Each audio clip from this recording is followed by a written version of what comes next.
hello friend welcome back my channel आज आपनालोকৰ কাৰণে ৰিজনিংৰ আনটি video লৈ আনিছো সো প্ৰথমতে ৰিজনিংৰ ভিডিও কোৱেশ্চন বিলাক সলভ কৰাৰ আগতে আমি এলফাবেটখন দেখিছে আপোনালোকে মই লিখি দিছো এ কৈছে কোনটো নম্বৰ ৰিপ্ৰেজেন্ট কৰিছে 1 বি এ 2 3 এ সি কৈছে ডি এ 4 হৈছে এনেকে ই এফ এনেকে প্ৰত্যেকটা এলফাবেটে প্ৰত্যেক নম্বৰ এটা এটা দিয়া হৈছে একেবাৰে জেডে কৈছে 26 সো এইখিনি ইম্পৰ্টেন্ট হ'ব ভিডিওটো বাকি কোৱেশ্চনখিনি সলভ কৰিবলৈ সো আহক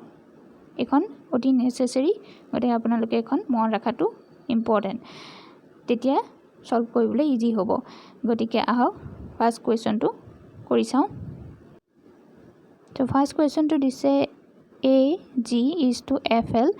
আৰু নেক্সট কৈছে i am is to question mark so প্ৰথম আমি পাৰ্টটো চাও এটো দিয়া হৈছে a আৰু f ৰ লগত ৰিলেচনটো প্ৰথম চাই ল'ব লাগিব এতিয়া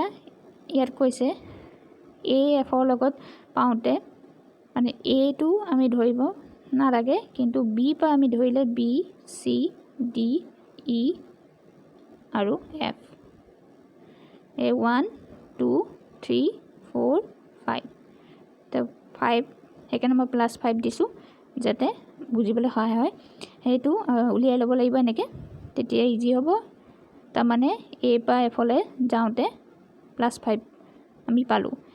তেনেকে g পা l লে যাওঁতে +5 মানে পাঁচটা এলফাবেট পাৰ কৰি আমি l পালো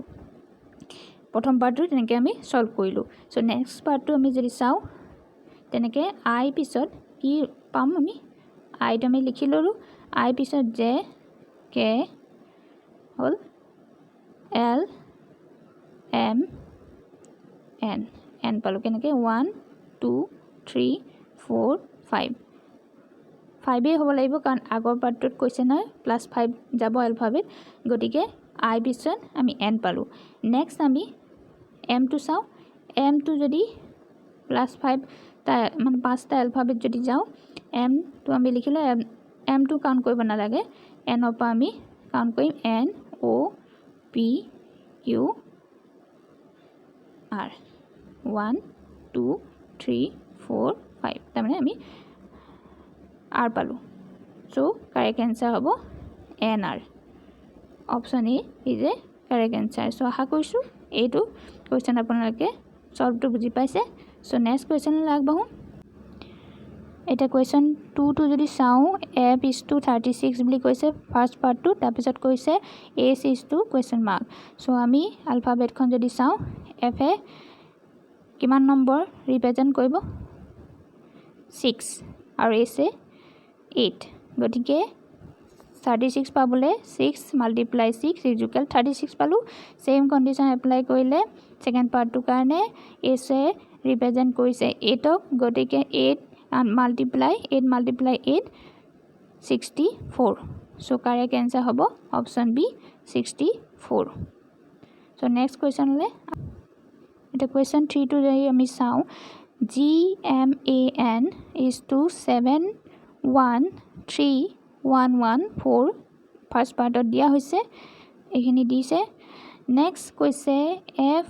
i u r হেতু কেনেকে সলভ কৰিম এতিয়া একেবাৰে ইজি আগৰ এলফাবেট খন চালে জি এ জি টু কোনটো নম্বৰ লগত ৰিলেচন আছে জি এ কৈছে জি হৈছে 7 এম হৈছে 13 এ হৈছে 1 আৰু এন হৈছে 14 গতিকে এইখিনি যদি গুটেখিনি মিলাই দিয়া হয় তেনে হলে আমি 7 13 1 14 পাই গলো তাৰ মানে 7 1 3 114 পাই গলো সো নেক্সট পাৰ্টটো আমি সেম কন্ডিশন এপ্লাই কৰিলে আমি সাম f এ কি কৈছে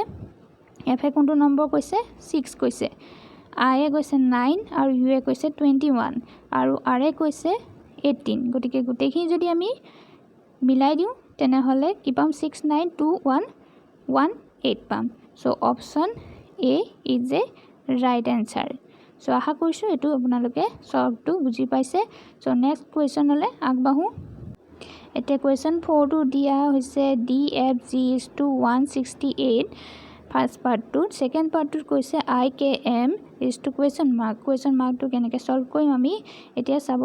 আপোনালোকে ডি এ কোনটো নম্বৰ লগত ৰিলেশ্যন আছে 4 লগত ডি এ ৰিপ্ৰেজেণ্ট কৰে 4 এফ এ কৰে 6 আৰু জি এ কৰে 7 গতিকে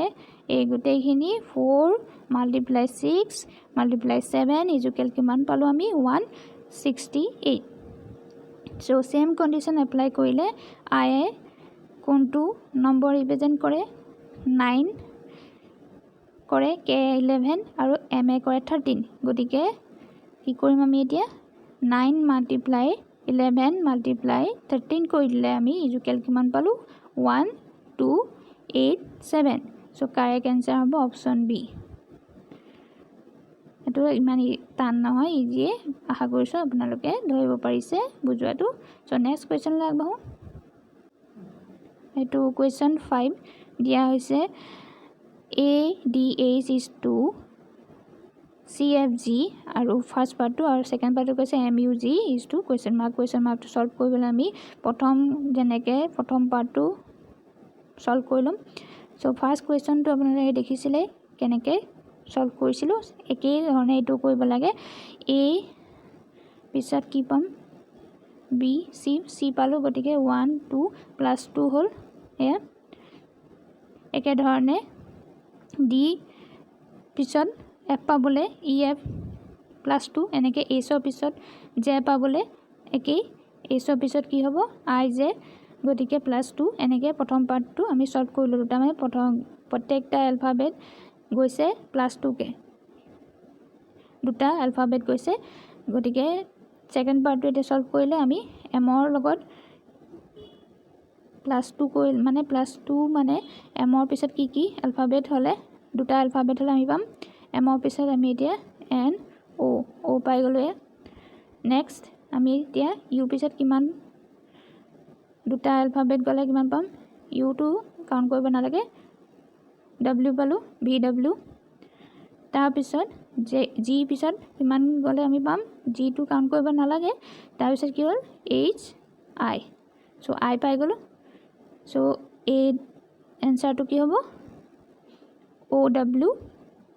i সো কারেক্ট आंसर হ'ব অপশন এ সো আশা কৰিছো এই ভিডিওটো আপোনালোকে সলভ বিলাক বুজি পাইছে যদি ভিডিওটো আপোনালোকক হেল্প কৰিছে আৰু ভিডিওটো চাই যদি আপোনালোকে ভাল পাইছে লাইক কৰি দিব আৰু চেনেলটো যদি এতিয়ালৈকে সাবস্ক্ৰাইব কৰা নাই so please subscribe the channel ভৱিষ্যতে এনেকুৱা ভিডিওসমূহ চাই থাকিবৰ বাবে মোৰ এই চেনেলটো সাবস্ক্ৰাইব কৰি ল'ব সো আজি ইয়াতে শেষ কৰিছো থ্যাংক ইউ